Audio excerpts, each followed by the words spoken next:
close. నేను ఒక ఉదాహరణ చెప్పి ముగించగోరుతున్నా. Day before yesterday, perhaps on Thursday night, you might have heard the whole India watching the match of a Women's World Cup between Australia and India. మొన్నటి దినాన గురువారం దినాన అనుకుంటాను, ప్రపంచమంతా కూడా భారతదేశము ఆస్ట్రేలియాకు మధ్యలో జరుగుతున్నటువంటి ఉమెన్స్ వరల్డ్ కప్ సెమీఫైనల్ చూస్తూ ఉన్నారు. Not officially, but generally it is almost a final match. కాబట్టి అది అధికారికంగా కాకపోయినా కూడా అనధికారికంగా అది ఫైనల్ మ్యాచ్ లాంటిదే. As far as my awareness with this cricket goes, either male or men or women teams, never they bet Australia in finals. కాబట్టి నా మట్టుకి తెలిసినంత వరకు కూడా మరి వారు ఒకవేళ మెన్స్ క్రికెట్ కావచ్చు లేకపోతే ఈ ఉమెన్స్ క్రికెట్ కావచ్చు, ఆస్ట్రేలియాని ఎప్పుడు మన దేశము ఫైనల్లో ఓడించలేదు. Not even competing a healthy competition. కనీసము కొంచెము మర్యాదకరమైనటువంటి స్కోర్ కూడా చేయటం లేదు. There was a what is it called, a tremendous collapse immediately when there is India batting. కాబట్టి ఇండియా బ్యాటింగ్ చేస్తున్నప్పుడు పట్టబడ్డ వికెట్లు రాలిపోతాయి. ఎంత కరెక్ట్గా చెప్పాడు ట్రాన్స్లేషన్. పచ్చ డ్రెస్ చూస్తేనే పట్టపట్ట రాలుతాయి.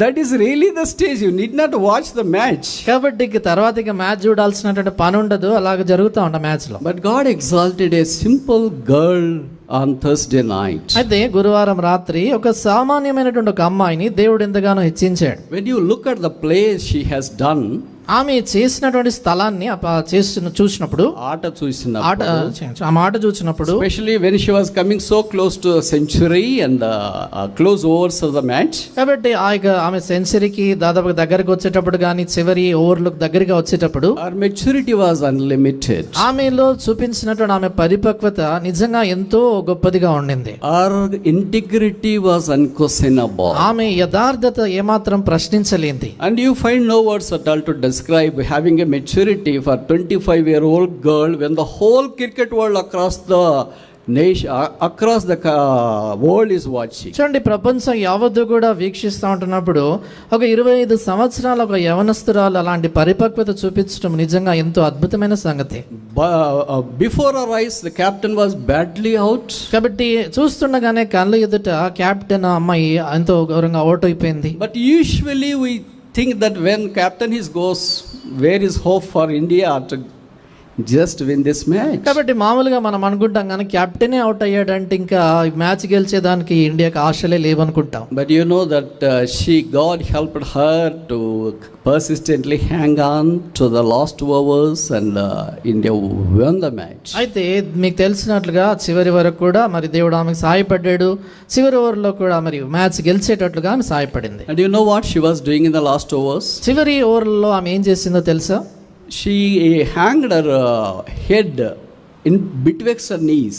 ఆమె తన తల మోకాళ్ళ మధ్యలో పెట్టుకునింది. Every time she comes, she has some rest. She used to do that. ఆమెకి మధ్యలో విరామం దొరికినప్పుడల్లా కూడా అలా చేస్తూ వచ్చింది.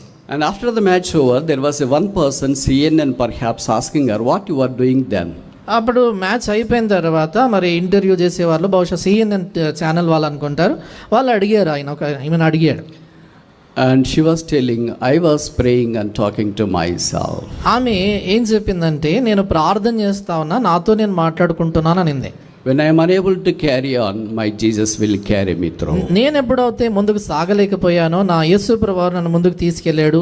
This is the bold statement she had given in the interview. ఆమె ఇంటర్వ్యూలో ఇంత ధైర్యంతో కూడినటువంటి మాట ఆమె చెప్పింది. And as soon as India won in the last ball, the last shot, మరి ఆ చివరి షాట్ తర్వాత ఇండియా గెలిచిన తర్వాత what usually player would do? మామూలుగా ఒక క్రీడ మరి ఆటగాడు ఏం చేస్తారు చెప్పండి? We have seen so many matches. చాలా మ్యాచ్లు చూసాం కదా మనం. What usually do? మామూలుగా గెలిచాక ఏం చేస్తారు? They will run towards the dressing room. వారు డ్రెస్సింగ్ రూమ్ వైపు పరిగెత్తుతారు. But do you know what she did? ఆమె ఏం చేసింది తెలుసా? It was eye wetting to see that scene. చూడడానికి కళ్ళలో నీళ్లు తిరిగిపోయాయి. She knelt down there outside the pitch. చూడండి, పిచ్చుకు వెలుపల ఆమె మోకాళ్ళ మీదకి వచ్చి and she touched her head to the earth. ఆమె భూమి అంటే నేలకి తన తల దాకిచ్చి, she hasn't lifted her head. ఆ తల పైకి ఇంకెత్తలేదు. Then in the interview people asked, what did you do then? తర్వాత ఇంటర్వ్యూలో వారు అడిగారు కదా, ఏం చేసావు అప్పుడని. She openly told that I thanked Jesus for giving this victory. ఆమె బహాటంగా చెప్పింది ఏంటంటే, ఈ విజయం ఇచ్చినందుకు యేసు ప్రభువుకి నేను వందనాలు చెప్తున్నాను అని చెప్పింది. She hasn't get up from that place. ఆమె ఆ స్థలం నుంచి ఇంకా పైకి All the teammates came. అక్కడ టీమ్ లో ఉన్న వారందరూ వచ్చారు. They started to weep with her. ఆమెతో కలిసి వారు ఏడుస్తూ వచ్చారు. The media says she wept for about 30 minutes. Media వారు ఏం చెప్పారంటే కనీసం 30 నిమిషాల పాటు ఆపకుండా ఏడ్చినారు. Why that success is so great? ఎందుకు ఆమె విజయం అంత గొప్పది? Is it against Australia? అంటే అది ఆస్ట్రేలియాకి వ్యతిరేకంగానా? Is it against huge runs she has scored? అంటే పెద్ద స్కోర్ చేయాలి కాబట్టి దాన్ని బట్టా? She told that I was dropped earlier for the last World Cup. ఆమె చెప్పింది ఏంటంటే గతసారి జరిగిన వరల్డ్ కప్ లో వారు నన్ను డ్రాప్ తీసేశారు. I was picked up for this World Cup. ఈ వరల్డ్ కప్ కు నన్ను ఎంపిక చేశారు. But I was couple of times out for duck. అయితే 2 పర్యాయాలు ఏ పరుగులు చేయక అవుట్ అయిపోయాను. Then I was not picked up for the England match. దాని తర్వాత ఇంగ్లాండ్ తో జరిగిన మ్యాచ్ లో నన్ను ఎంపిక చేయలేదు. But this semis they have picked me up. అయితే ఈ సెమీస్ లో వారు నన్ను ఎంపిక చేశారు. So Jesus helped me to come out victoriously. నేను విజయవంతంగా విజయం సాధించేదానికి యేసు ప్రభు నాకు సహాయపడ్డాడు అనింది. I came out of the anxiety. నేను ఆ ఆందోళన నుంచి బయటకు వచ్చా. And I came out of all this fear. ఈ భయములన్నిటి నుంచి బయటకు వచ్చాను. And in the interview they asked me, have you not feared or had a tense when you were there in the last overs? కాబట్టి ఇంటర్వ్యూలో వారు అడిగారు కదా, చివరి ఓవర్లలో ఉన్నప్పుడు నీకు చాలా తీవ్రమైనటువంటి ఒత్తిడి కానీ అట్లాగా అనిపించిందా అని అడిగారు.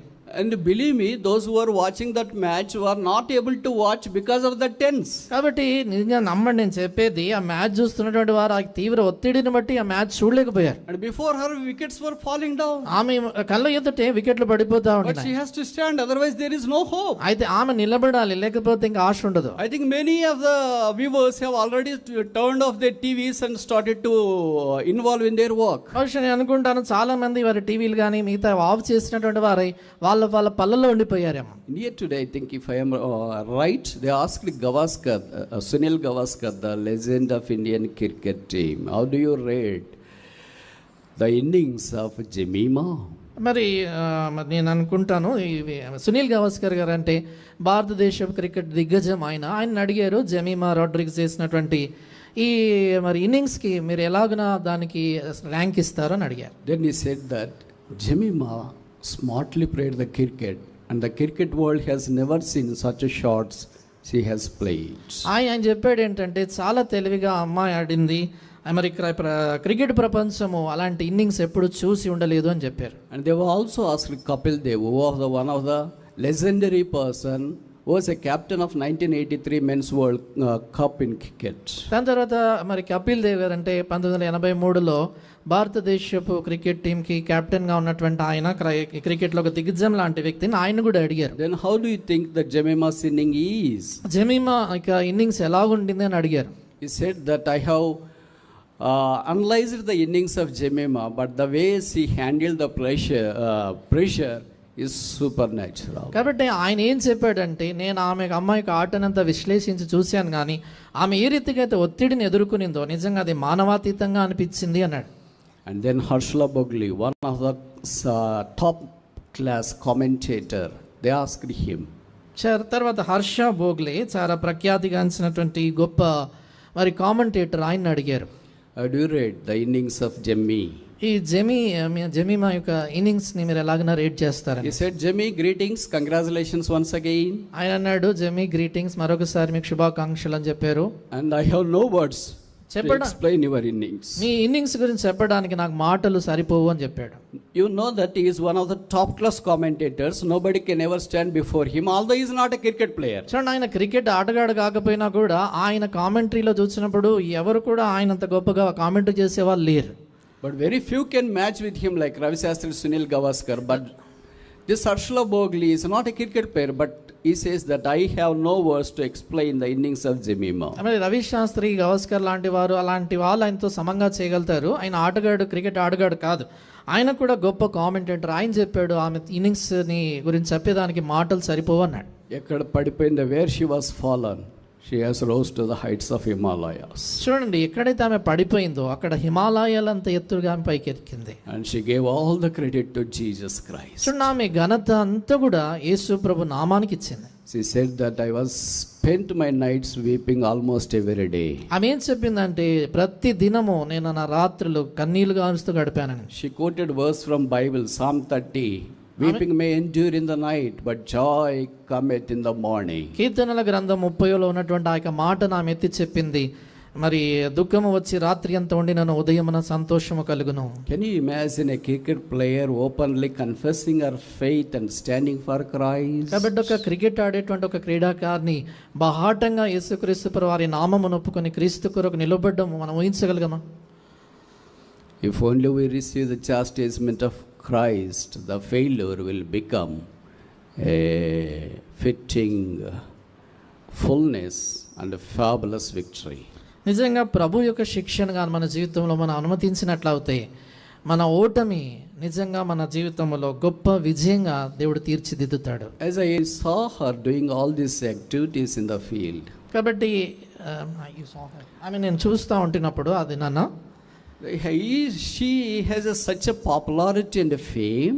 ఆమె ఎంతగానో ప్రఖ్యాతిగాంచినటువంటి మరి ఆటగా మరి ఆమె. But she knelt down there. అయితే ఆమె అక్కడ మోకాలు ఉండింది. బట్ మనోళ్ళు ప్రార్థన చేయమంటే దిక్కులు చూస్తున్నారు, కళ్ళు మూసుకోకుండా ఉంటారు. But how come she do that? అయితే మన వాళ్ళని ప్రార్థన చేయమంటే దిక్కులు చూస్తుంటారు, అటు ఇటు చూస్తూ మాట్లాడుతుంటారు, కానీ ఆమె ఎలా చేయగలిగిందని I was really heart burned there. Why our young people are just like this? కాబట్టి నిజంగా ఆమె చూసినప్పుడు నా హృదయంలో ఒకలాంటి మంట, ఎందుకు మన యవనస్తులు ఇలాగ చేయలేకపోతున్నారు? ప్రార్థన అంటే మన యవనస్తులు కళ్ళు తెరుచుకొని ఉంటారు. ప్రార్థన అనేసరికి యవనస్తులు కళ్ళు తెరుచుకునే ఉంటారు. నాకు తెలిసి 90% మోకరించారు. మరి 90% మంది ప్రార్థన అన్నప్పుడు మోకరించరు. ఎందుకంటే టైట్ డ్రెస్లు వేసుకుని ఉంటారు కదా. చాలా హార్ట్ లేదనుకో, ఏ డ్రెస్ వేసుకుంటేనేముంది, టైట్ డ్రెస్సెస్ వేసుకుంటారు. దాని తర్వాత మోకాల నుంచి దాని కొరకు expect that god would help you to be a true witness the place where you are in. కాబట్టి నువ్వు ఉండేటువంటి ఆ యొక్క రంగములో గాని ఆ స్థలములో గాని నిజమైనటువంటి సాక్షిగా ఉండాలా దాని కొరకై ప్రభు ఇలా నీ సహాయపడతాడు అనుకుంటా. Even for small job like teacher or constable or small job, how can god would help you and me, bless us if only we do not have